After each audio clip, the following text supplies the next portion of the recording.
In your report, presentation, and in your answers to questions,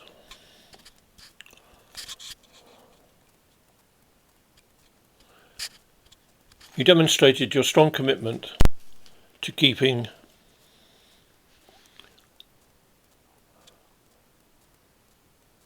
old structures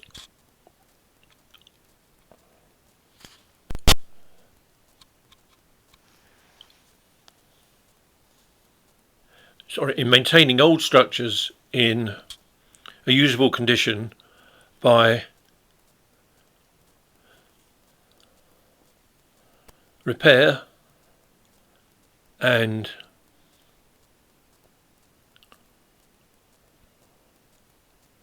refurbishment rather than total replacement, particularly when these are of historic interest.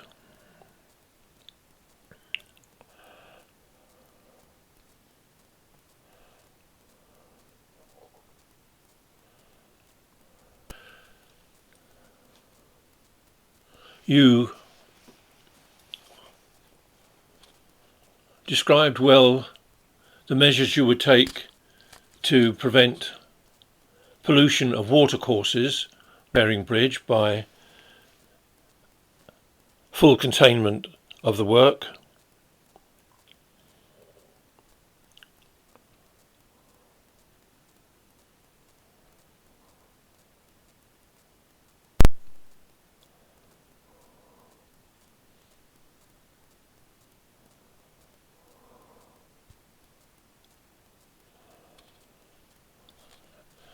and referred to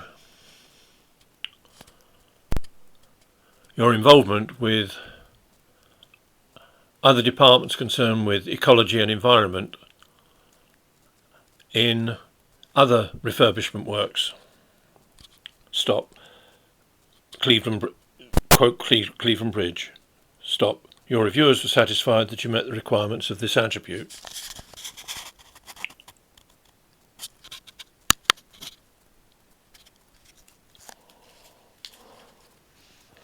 Health, safety and welfare.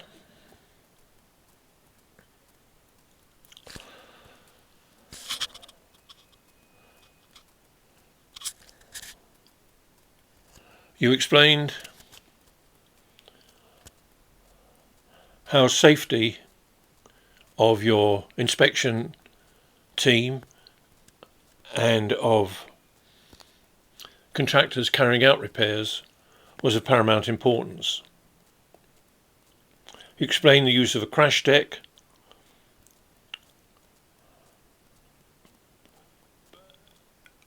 both to provide a working platform and to prevent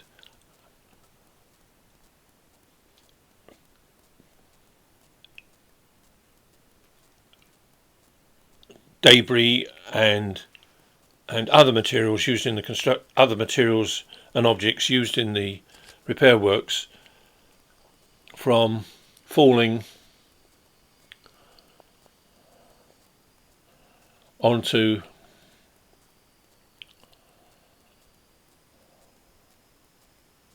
circulation areas below or into rivers.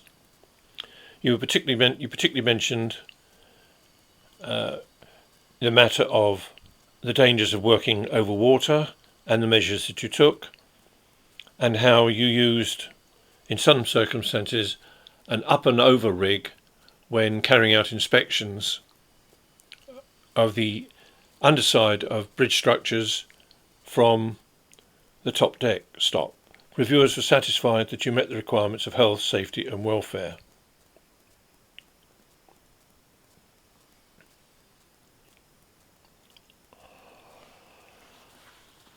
Independent judgment and responsibility.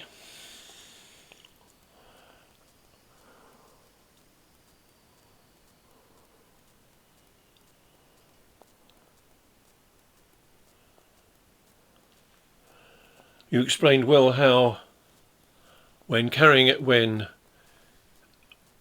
inspecting and assessing existing structures that are carrying traffic,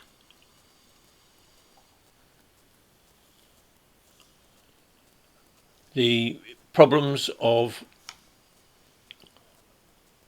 the issues of maintaining an important communications asset over the safety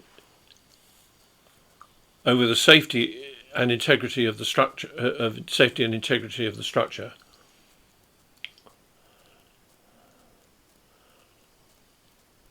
and that, in your view,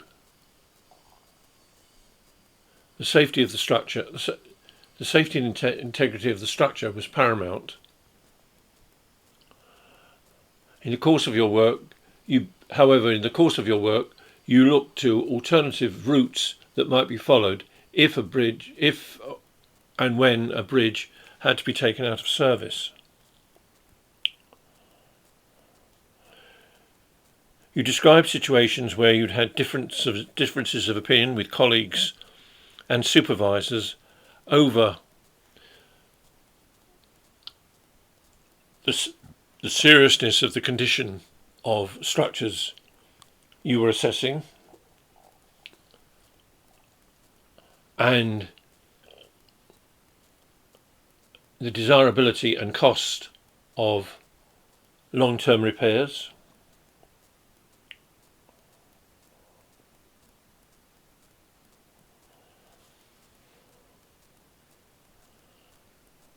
And that you were always prepared to listen to the points of view of others, but there were certain situations in which you would stick to your guns, both with colleagues, supervisors, and at times with clients. Stop. Your reviewers were satisfied that you met the requirements of the attribute independent judgment and responsibility.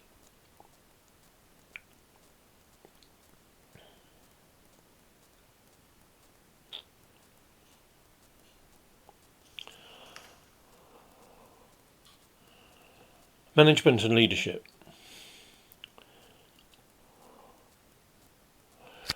Your reviewers, you explained how you dealt with members of your team who might disagree with the way your inspection and repair proposals, or the way you were carrying out the work, how you would listen to them and take on board their points of view,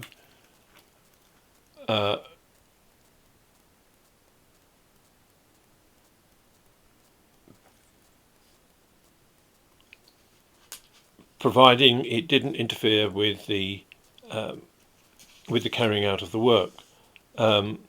Also, how you dealt with staff who were maybe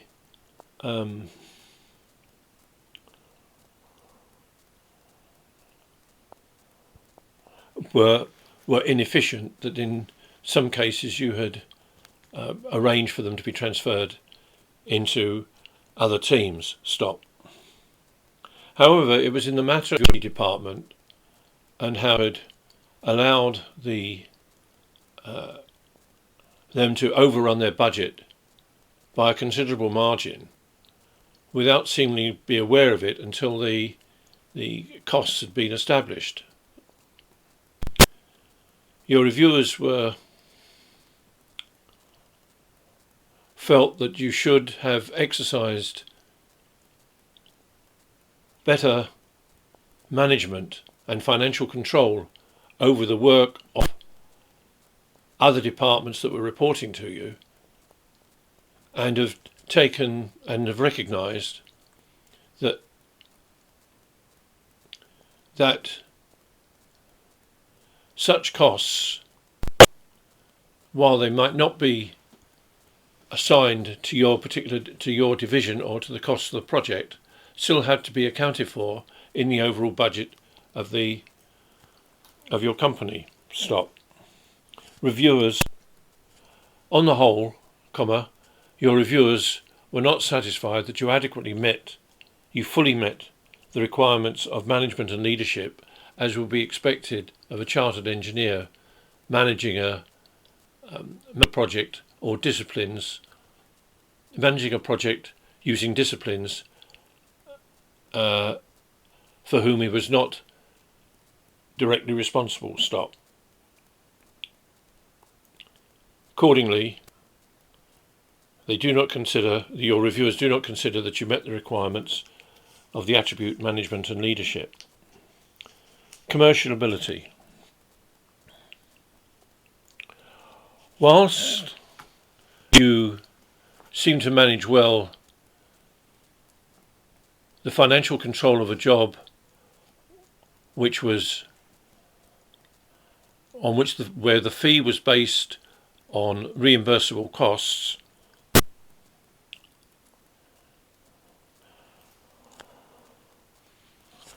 you seemed not able to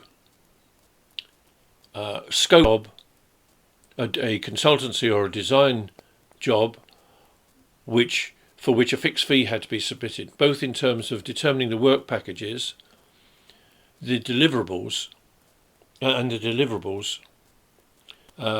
before work was commenced. Moreover, you seem to be unaware of the implications of exercising reasonable skill, care and diligence by consultants, negligence as the failure to exercise reasonable skill, care and diligence, and the fitness for purpose that a contractor has to follow when,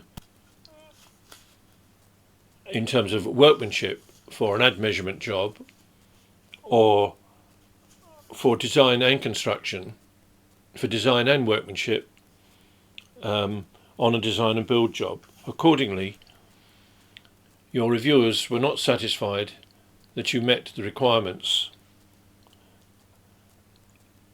of commercial ability, of the commercial ability attribute, to an extent that could be reasonably expected of a chartered engineer. Stop.